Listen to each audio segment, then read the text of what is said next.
2 ستمبر 2021 بروز جمعرات۔ 9 brothers T V international کی جانب سے میں ہوں ثنا ندیم۔ السلام علیکم۔ خبروں کی جانب جانے سے پہلے اگر آپ نے ہمارے چینل کو سبسکرائب نہیں کیا تو آئیں سب سے پہلے سبسکرائب کریں، لائک کریں اور شیئر کریں۔ اس کے ساتھ ہی ساتھ بیل آئیکن کو بھی پریس کریں۔ آپ کے اس عمل سے ہماری حوصلہ افزائی یقینی ہوگی۔ اب آپ ہمارے پروگرامز نہ صرف یوٹیوب بلکہ فیس بک پر بھی دیکھ سکتے ہیں۔ شکریہ۔ چلتے ہیں خبروں کی ہیڈ لائنز کی جانب۔ انڈیا کا ایک بار پھر طالبان سے رابطہ۔ ہمارے ذلت آمیز انخلا کی ذمہ داری افغان فوج کی بزدلی ہے: صدر جو بائیڈن۔ افغان شہری زمینی راستوں کے ذریعے دوسرے ممالک کا رخ کرنے پر مجبور۔ طالبانی اقتدار کا سورج پھر افغان سرزمین پر طلوع۔ اب خطے کا ایجنڈا امریکہ نہیں بلکہ چائنا ترتیب دینے جا رہا ہے: امریکہ۔ وسیم اکرم کا نیا روپ دیکھ کر آپ حیران رہ جائیں گے۔ وہ مہربان خاتون جو 20 سالوں سے غریب لوگوں کو کھانا کھلا رہی ہے۔ اب چلتے ہیں خبروں کی تفصیل کی جانب۔ انڈین حکومت نے کہا کہ ان کے سفارتکار نے طالبان کے نمائندے صدر سے ملاقات کی ہے۔ انڈین سفیر کی دوحہ میں ملاقات میں طالبان کے سیاسی دفتر کے سربراہ سے بھی ملاقات ہوئی۔ انڈیا کی وزارت خارجہ نے بتایا کہ اس معاملات میں افغانستان میں پھنسے ہوئے انڈین شہریوں کی حفاظت، سیکیورٹی کی جلد از جلد اپنے ملک واپسی پر بھی گفتگو ہوئی۔ ملاقات میں افغان شہریوں، خاص طور پر اقلیتوں کے اندر انڈیا جانے کا معاملہ بھی زیر بحث آیا۔ طالبان کے نمائندے سے ملاقات میں اپنے خدشات کو ظاہر کرتے ہوئے کہا گیا کہ افغانستان کی سرزمین کسی بھی طرح انڈیا مخالف سرگرمیوں اور تخریب کاری کے لیے استعمال نہیں ہونی چاہیے۔ یاد رہے دوستو کہ افغانستان کے دارالحکومت کابل پر طالبان کے قبضے کے بعد انڈیا نے وہاں اپنا سفارتی خانہ مشن کے تحت واپس بلا لیا۔ انڈیا نے بی جے پی حکومت کی افغانستان کی سابق حکومت کے ساتھ قریبی تعلقات قائم کیے اور وزیر اعظم نریندر مودی کے دور میں انڈیا نے افغانستان میں مختلف شعبوں میں سرمایہ کاری بھی کی۔ یاد رہے کہ پاکستان کا کہنا تھا کہ انڈیا نے تخریب کاری کی سرگرمیوں میں افغانستان کی سرزمین کو استعمال کیا ہے۔ امریکی صدر جو بائیڈن نے افغان جنگ کے خاتمے کا باضابطہ اعلان کرتے ہوئے کہا کہ نئی نسل کو بھی جنگ میں جھونکنا نہیں چاہتے۔ صدر جو بائیڈن نے کہا کہ افغانستان میں جو کچھ بھی کرنے کا ارادہ کیا گیا تھا اس سے ہم ایک دہائی قبل ہی کامیاب ہو چکے تھے اور پھر ایک اور عرصے تک ہم وہاں رکے رہے۔ افغانستان میں ہر روز تقریباً 30 کروڑ کا خرچہ آتا تھا اور اب سب کا ارادہ تھا کہ وہاں سے نکلا جائے۔ صدر جو بائیڈن نے کہا کہ میں نے افغانستان میں ایک اور دہائی کی لڑائی چھیڑنے سے انکار کر دیا۔ امریکہ کی عوام سے کیے گئے وعدے کے مطابق اب افغانستان میں لڑائی کا خاتمہ ہو چکا ہے۔ امریکی صدر جو بائیڈن نے کہا کہ ذلت آمیز اور جلد بازی سے کیے گئے انخلا کی ذمہ داری افغان فوج کی تھی جس نے بزدلی دکھائی۔ امریکی صدر کا کہنا تھا کہ امریکہ کو اندازہ نہیں کہ اشرف غنی افغانستان سے بھاگ جائیں گے۔ افغانستان سے کیا گیا یہ انخلا تاریخ کا سب سے بڑا اور اہم انخلا تھا۔ دنیا کے کسی بھی ملک میں اب تک اس طرح کا کوئی بھی آپریشن نہیں کیا گیا۔ 1,20,000 سے زیادہ افراد کو محفوظ طریقے سے نکالا گیا جس میں 1,00,000 افغان باشندے بھی شامل تھے۔ ان کا کہنا تھا کہ اب دنیا بدل رہی ہے، ہمیں ماضی کی بجائے مستقبل کی طرف دیکھنے کی ضرورت ہے۔ اس جنگ کو جاری رکھنے کے حامی نہیں ہیں جس میں امریکہ کا مفاد ہو۔ ہمیں اپنی غلطیوں سے سیکھنا ہوگا اور اپنے اہداف بنانے ہوں گے جنہیں حاصل کیا جا سکے۔ ہم نے چین اور روس کی جانب سے بہت سے چیلنجز کا سامنا ہے۔ چین اور روس چاہتا ہے کہ امریکہ افغانستان میں الجھا رہے۔ صدر جو بائیڈن نے کہا کہ افغانستان سے متعلق یہ فیصلہ صرف افغانستان کے بارے میں ہی نہیں بلکہ یہ بڑی فوج کارروائیوں کے ذریعے دوسرے ملک کی دوبارہ نو تعمیر کرنے کے دور کے خاتمے سے متعلق ہے۔ ہمیں طالبان کی باتوں پر نہیں، عمل پر یقین کرنا چاہیے۔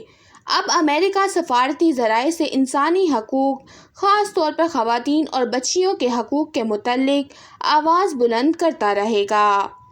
امریکی صدر نے مزید کہا کہ تخریب کاری کے خلاف ہماری لڑائی ختم نہیں ہوگی۔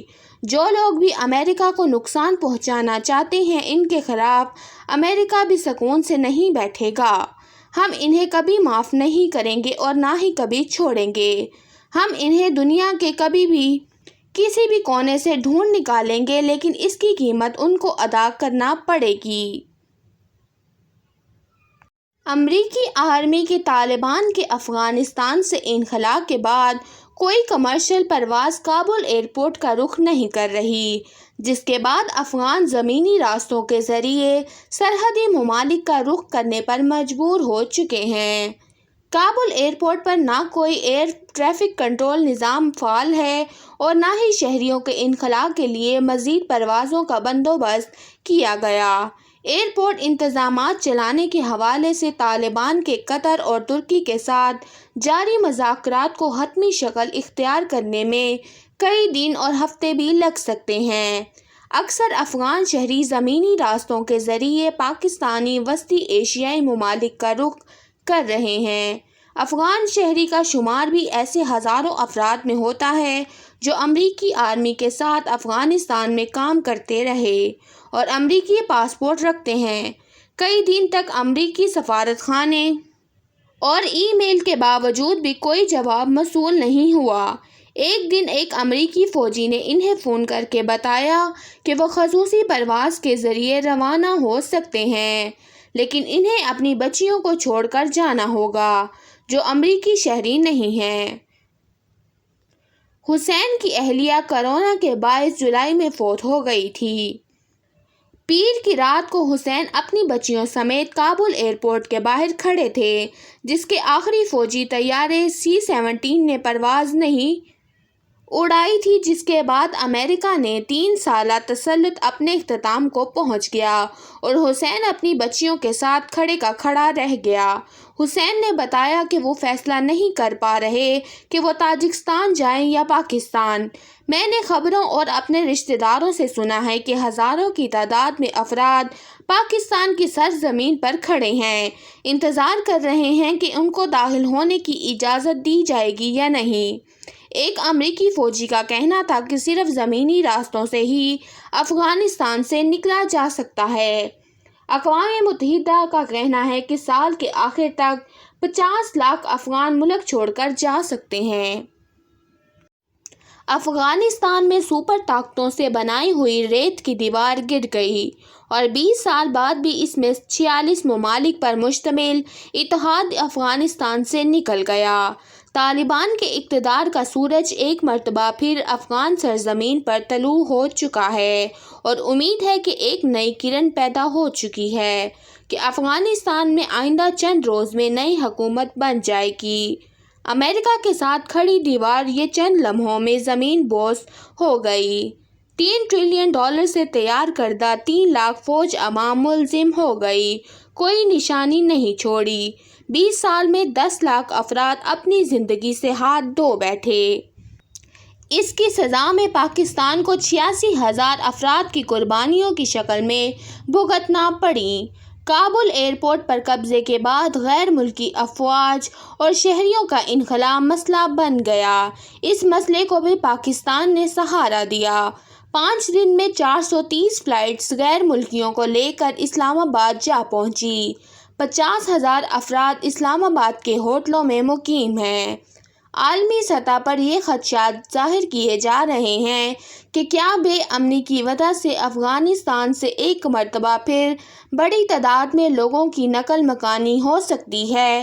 کیا اگر افغانستان میں حالات خراب ہوتے ہیں تو اس کے اثرات پاکستان یا دیگر دوسرے ممالک میں کیا پڑیں گے؟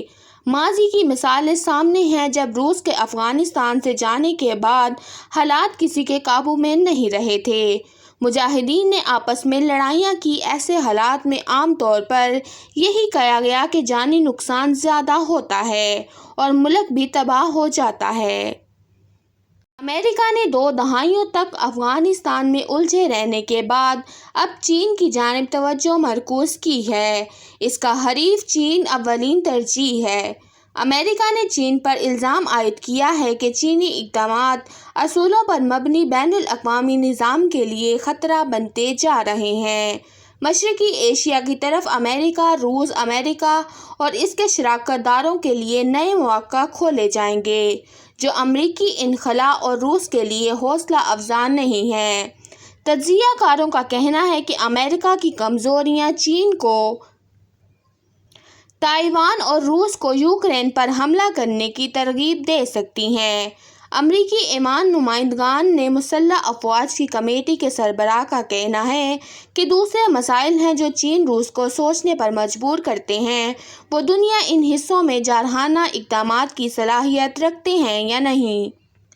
دفاعی ماہرین کا کہنا ہے کہ چین طالبان کے ساتھ اچھے تعلقات کو فروغ دے کر فائدہ اٹھا سکتا ہے۔ چین طالبان کو تسلیم کرنے کا فیصلہ جلد کرے گا، لیکن امریکہ اور دیگر مغربی حکومتیں ایسا نہیں کر سکتی۔ انہوں نے کہا کہ چین امریکہ کے ساتھ ایک نئی بڑی طاقت کے طور پر شاید عالمی واقعات کو سنبھالنے کے انوکھے طریقے سے مشاہدہ کرنا چاہتا ہے، جو اکثر امریکہ میں نقطہ نظر کے مطابق ہوتا ہے، اور انہوں نے کہا کہ طالبان کے زیر انتظام اور پاکستان کو تسلیم کرنے سے یہ تاثر ملے گا کہ اب یہ ایجنڈا امریکہ کے نہیں بلکہ چین ترغیب دے رہا ہے، اور چین ہی مستقبل کے علاقائی نظام کو تشکیل بھی دے گا۔ آسٹریلیا کے ایک ہوٹل میں کوارنٹائن کرنے والے سابق کپتان وسیم اکرم کی بیگم کی دھمکی کے بعد انہوں نے اپنی مونچھیں صاف کر لی، لیکن پھر جو روپ نکلا وہ سب کے لیے حیران کن تھا۔ اپنے دور کے مایہ ناز فاسٹ بالر وسیم اکرم اپنی اہلیہ سے ملنے آسٹریلیا گئے، لیکن اس سے پہلے انہیں 2 ہفتے کے لیے ہوٹل میں کوارنٹائن کرنا ہوگا۔ انہیں اپنی زندگی کے سب سے بور ترین دن لگ رہے ہیں۔ کوارنٹائن کے دوران وسیم اکرم کی مونچھیں نکل آئیں، جن کی تصویر کے ایک سماجی رابطے کی ویب سائٹ پر شیئر کی گئی، جس میں ان کے مداحوں نے خوشی کا اظہار کیا، لیکن ان کی بیگم کو مونچھیں بالکل پسند نہ آئیں اور سوشل میڈیا پر بیان ڈال دیا کہ ان مونچھوں کے ساتھ گھر مت آئیے گا۔ لیکن بات صرف اتنی ہی نہیں، وسیم اکرم کی تصویر میں آدھے گنجے بھی نظر آ رہے ہیں اور بچے کچے بال بھی سفید ہو چکے ہیں۔ وہ سفید بالوں کی وجہ سے بہت بوڑھے لگ رہے ہیں۔ تو پروین سید ایک ایسی مہربان خاتون ہیں جو اس مہنگائی کے دور میں بھی صرف 3 روپے کا کھانا فراہم کر رہی ہیں تاکہ بھوکے لوگ نہ رہ سکیں۔